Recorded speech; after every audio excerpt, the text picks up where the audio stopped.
good morning everyone. Ang aga po ng ulan, ang aga ng ulan.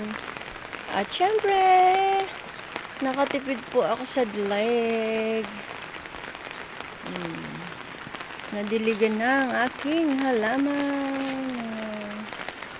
Ang aking melon. Melon po yan Ang dami po ng bunga guys. Inayos namin kahapon. Ayun po, ang laki ng bunga. Hindi na ako makakadaan dun kasi may ano na.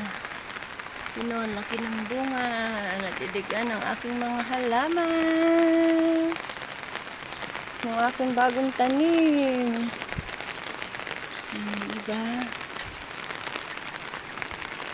Ang ganda ng yellow bell. Yellow bell. Naulan pero yung araw ayun sumisikat.